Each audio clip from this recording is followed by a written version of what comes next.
The first part of the Reformation topic we're going to look at is Augustus's reformation of religion.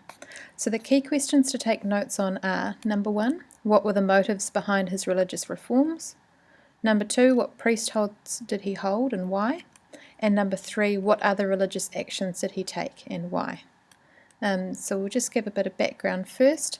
So as you'll remember, Rome had been deeply scarred by the civil wars, which had lasted almost 100 years. And this meant that several generations had been affected, people didn't know anything different, and thousands of Romans had died in battle or because of proscriptions and civil violence. And so as a result of this, the upkeep of public buildings, temples and monuments had been abandoned, and the priesthoods were no longer being filled by candidates. So Augustus attributed the civil wars to the gods' abandonment of Rome. So he believed if they stopped ignoring the gods and started behaving as they were expected to, divine support would return to the Romans.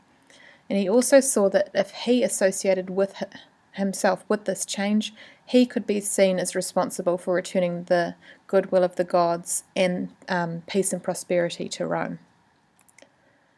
So an important role that Augustus held was that of Pontifex Maximus, which was the head of the College of Pontiffs and the chief priest of Rome.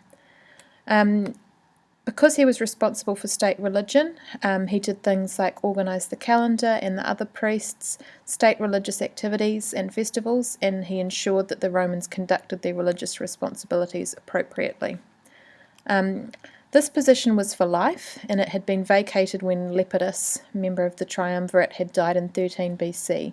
You might remember that he was allowed to continue in this position even after Augustus defeated him, because killing the Pontifex Maximus would be sacrilegious. But Augustus took over in 12 BC, and although it didn't really give him any imperium, this position added to his auctoritas and influence. And all of his successors took on this position, and it gradually became part of the emperor's role. Augustus ended up taking on a number of other positions, and so he ended up holding all priesthoods for life. So as well as Pontifex Maximus, he was an augur who interpreted the will of the gods through the appearance and behaviour of birds, and this was a very powerful political position as they could report on what the gods were thinking about what the Roman state was doing. He was a fetialis.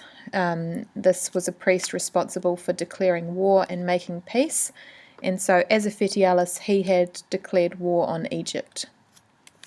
And he was also a quindecimware, which is quindecim means 15, so it's like a triumvirate but 15.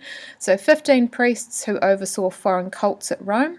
And this enabled Augustus to prevent cults which were seen as too barbarian, and he was also able to consult the oracles, which were known as the Sibylline books, to interpret the will of the gods. There are a few other actions Augustus also did. A really important one was when he shut the doors to the temple of Janus, which was a small shrine in the Forum.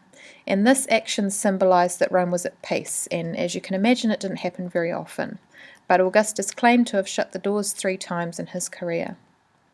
He also celebrated the Ludi Saeculari, or the secular games, in 17 BC. And these were meant to be celebrated every 100 years to symbolize the end of one era and the hope of a new one, sort of bringing back a new golden age. And so that year, 17 BC, was also a very significant year because in the same year he adopted Gaius and Lucius, his 2 grandsons. The Julian comet returned, and Augustus brought in his new morality measures, which we'll learn about later in this topic. Augustus presided over this festival as the quindecimware, and he performed special sacrifices himself, and the poet Horace wrote a poem praising the new order. Okay, so key questions, just make sure you've got the notes. So the motives or reasons behind these religious reforms, the priesthoods held by Augustus and the reason why he'd want to do this, and the other actions he took related to religion and why. Alright, make a note of any problems you have and we'll discuss them in class.